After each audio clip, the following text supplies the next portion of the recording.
আমার মনে হয় না যে বিসিবি খুব একটা ডিসিপ্লিন একটা অর্গানাইজেশন।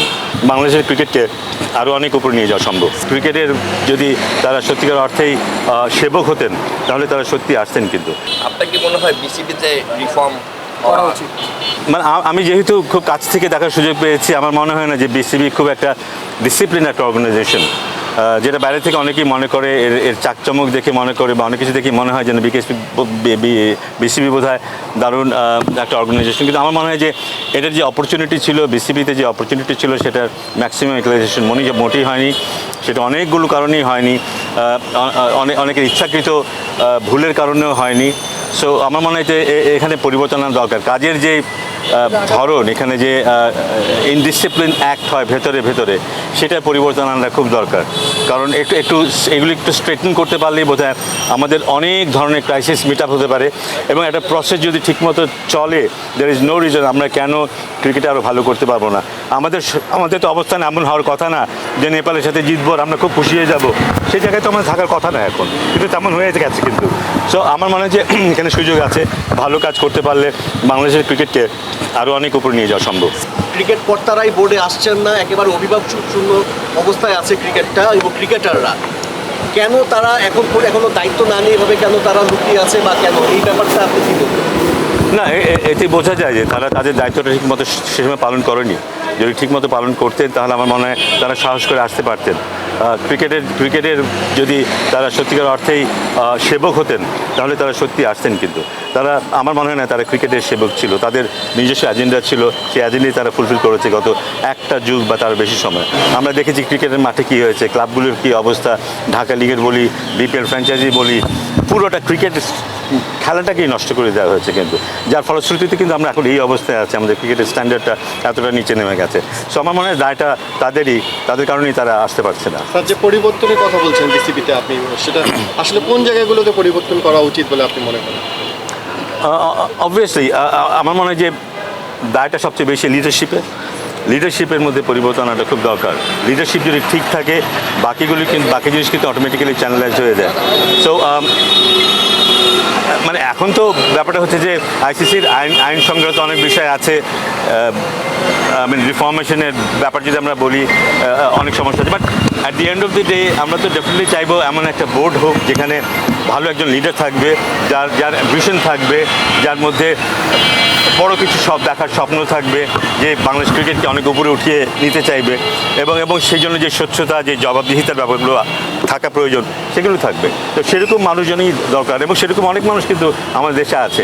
আনফর্চুনেটলি অনেক দিন ধরে তারা কোনো সুযোগই পায়নি কাজ করার।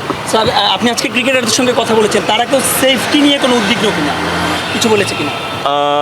না, তেমন কোনো কথা বলেনি। কিন্তু আমার মনে হয় না এখন সেফটি খুব সমস্যা আছে। আমরা জানি যে রাতের বেলা কিছু সমস্যা হচ্ছে, সেটা অ্যাকচুয়ালি কিন্তু বানানো কিছু সমস্যা হচ্ছে, এবং সেগুলো কিন্তু প্রতিদিনই কিন্তু উন্নতি হচ্ছে। আমার ধারণা নেক্সট কয়েকদিনের মধ্যে আমরা একেবারেই শান্ত একটা বাংলাদেশকে পাবো, যেখানে সবাই যার যার কাজ নিয়ে ব্যস্ত থাকবে, এবং যে উদ্দেশ্য নিয়ে আন্দোলন হয়েছে, বাংলাদেশকে নতুন করে গড়ে তোলার যে উদ্দেশ্য নিয়ে এই আন্দোলনটা হয়েছে, আর সবাই সেদিকেই মনোনিবেশ করবে। স্যার, আমাদের দেশে এখন একটা তত্ত্বাবধায়ক সরকার, এবং এরকম তো ক্রিকেট বোর্ডে আগেও হয়েছে, সাথে হয়েছে তত্ত্বাবধায়ক সরকার আসার পরে মাত্র বললেন যে বাংলাদেশ ক্রিকেট বোর্ডের বাইরে অনেক লোকজন আছে, যারা অর্গানাইজার্স আছে বা ব্যক্তি আছে, যারা খুব ভালোভাবে চালাতে পারবে বা তাদের অনেক জায়গায় অনেক ভালো রেপুটেশন আছে। স্যার, আপনি কি কোনোভাবে ইন্টারেস্টেড হবেন যে যদি রিফর্ম করতে বলা হয়? না, it's not about me. It's not about me. আমার মনে হয় যে যারা সত্যিকার অর্থেই ক্রিকেটে ভালো চায়, এবং ক্রিকেটে ভালো চাওয়ার ব্যাপারটা কিন্তু অন্যরকম। কারণ ক্রিকেট বাংলাদেশকে যেভাবে রিপ্রেজেন্ট করে পৃথিবীতে, এখানে কিন্তু ফাঁকি দেওয়ার কোনো উপায় নেই। কিন্তু সো ইটস ভেরি ইম্পর্টেন্ট যে right kind of people R here. So it's not naturally আমাকেই হতে হবে, দ্যাট মেবি আদার পিপল। আমাদের দেশে আছে, দেশের বাইরেও কিন্তু আমাদের লোকজন আছে যারা যথেষ্ট এক্সপিরিয়েন্স এবং যথেষ্ট যোগ্যতা রাখে। কিন্তু সো আমার মনে হয় যে তাদেরকে নিয়ে যদি কিছু চিন্তাভাবনা করা হয়, তাহলে বোধহয় তারা তাদের মতো করে ড্রাইভটা নিতে পারবে বাংলাদেশ ক্রিকেটকে আর একটা পর্যায়ে নিয়ে যাওয়ার জন্য। কারণ তারা এটা নিশ্চয়ই ভাববে না যে ক্রিকেট বোর্ডে আসা মানে একটা প্রিভিলেজ, তারা এটাকে রেসপন্সিবিলিটি হিসাবে নেবে, উইচ ইজ সো ইম্পর্টেন্ট। কারণ আমরা এখানে সব সেলিব্রিটিদের দেখতে পাই, কাজের মানুষদের কিন্তু আমরা এখানে দেখতে পাই না, তারা সবাই কাজের মানুষ এবং এরকম অনেক মানুষ আছে। ইমরুল কায়েস বা কামরুল ইসলাম আশরাফুল সবাই কিন্তু বলছে রিফর্ম বিসিবি, আপনি কি তাদের সাথে কোনো যোগাযোগ হয়েছে কিনা? এই যে রিফর্ম বিসিবির কথা বলছেন আপনিও তাদের সাথে কীভাবে দেখেন? না, আমি দেখেছি, ফেসবুকে দেখেছি, তাদের মতামতের কথা দেখেছি, তাদের অনেক গ্রিভেন্স আছে, তারা অনেকে সাফার করেছে অ্যাকচুয়ালি, টু বি অনেস্ট। বিকেএসপির অনেক ডিসিশনের কারণে তারা নিজেরাও সাফার করেছে, ফ্রাস্ট্রেটেড হয়েছে, ডিপ্রেশনে ভুগে গেছে, যেটা হওয়া একেবারেই উচিত হয়নি। সো সে কারণেই তাদের এই কথাটা বলা এবং এর সাথে দ্বিমত করার আসলে অবকাশ নেই। কারণ যদি একই মানুষ যদি একই কাজ করে, রেজাল্ট কিন্তু একই হবে। সো আমার মনে হয় পরিবর্তনটা খুব জরুরি। কাউকে আমি ছোট করছি না, বড় করছি না, কাউকে আমি দোষারোপ করছি না। আমার মনে হয় পরিবর্তনটা দরকার। তাতে যেটা হবে যে নতুন কোনো অ্যাক্ট আমরা দেখতে পাবো, নতুনভাবে ক্রিকেটকে এগিয়ে নিয়ে যাওয়ার একটা প্রক্রিয়া হয়তো আমরা দেখতে পাবো তার মধ্যে দিয়ে। স্যার, ভাইটাল কোয়েশ্চেন হচ্ছে, এটা কি হবে আপনার মনে হয়? মানে আমি অনেস্টলি জিজ্ঞেস করছি যে এখন তো ছাত্রদের আমরা ইন্সপায়ার্ড হয়ে তারা এত বড় একটা চেঞ্জ আনতে পারছে দেশে, মানে আপনার কি মনে হয় যে রিয়েলিস্টিক্যালি এটা পসিবল? মানে আমি যদি বলি ওনার সাথে একটু, মানে ছাত্ররা তো করতে বাধ্য করেছে, মানে আপনারাও কি মানে জাস্ট চাওয়াই থাকবে নাকি আপনারাও এরকম কোনো চিন্তা থাকবে? না, আমার মনে হয় যে আমরা অলরেডি দেখেছি যে বোর্ড কিন্তু খালি, যারা বোর্ডের দায়িত্বে আছেন তারা কিন্তু সেই অর্থে এখন অনেক কার্যক্রম চলছে। আমাদের পাকিস্তানে দল যাচ্ছে, অস্ট্রেলিয়াতে দল আছে, সামনে বিশ্বকাপ, কিন্তু তাদের কিন্তু আমরা সেভাবে দেখছি না। তারা যদি সত্যি দায়িত্ববান মানুষ হয়ে থাকেন, ক্রিকেটকে ভালোবেসে থাকেন, আমার মনে হয় লাইক আদার পিপল, অনেক অর্গানাইজেশন থেকেই কিন্তু মানুষজন স্টেপ ডাউন করছে। তারা স্টেপ ডাউন করতে পারেন, তারা যদি মনে করেন, কারণ একটা নিয়মের মধ্যে দিয়ে আমাদেরকে যেতে হবে। যদি সেটা হয় সেটা হতে পারে, বাট আমি এইসব ব্যাপারে আলাপ করতে চাই না খুব বেশি একটা। যারা দায়িত্বে আছেন আমি বলবো যে উপদেষ্টা, আমাদের যুব এবং ক্রীড়ার উপদেষ্টা আছেন, তারা নিশ্চয়ই কিছু চিন্তাভাবনা করছেন। অলরেডি উপদেষ্টা কিন্তু বলেছেন যে তারা সিস্টেমটাকে ঠিক করতে চান। একই মানুষ রেখে যদি সিস্টেমটা ঠিক করা যায়, there is nothing wrong with that. System ঠিক হলেই ক্রিকেট ভালো থাকবে, সেটা আমি হোক বা আপনি হন বা এখন যারা আছে, ইট ডাজন্ট ম্যাটার।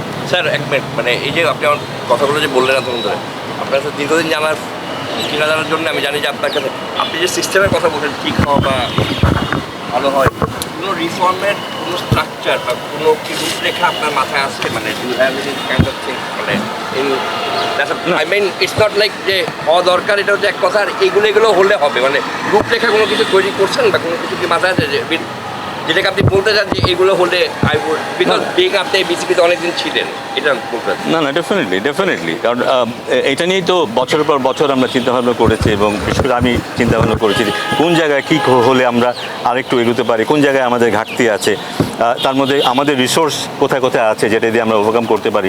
এমন অনেকগুলো এরিয়া তো ডেফিনেটলি আছে। সামনে হয়তো কখনো আমি এটি নিয়ে আলাপও করবো, তাতে হয়তো সবাই পরিষ্কারভাবে বুঝতে পারবে যে কোন জায়গাটায় আমরা পিছিয়ে আছি, অথচ ওই জায়গাটায় পিছিয়ে থাকার আমাদের কোনো কারণ নেই। এরকম অনেকগুলো এরিয়া আছে, ডেফিনেটলি আছে। রূপরেখা দিতে চান আপনি একটা পরিবর্তন? আমার ইচ্ছা আছে সেরকম একটা দেওয়া, তাতে যেটা হবে যে ক্রিকেট সংশ্লিষ্ট যারা আছেন, যারা সিদ্ধান্ত নেবেন, তাদের বোধে বুঝতে সুবিধা হবে তাদের চিন্তা ভাবনাটা কোন দিকে যাওয়া উচিত।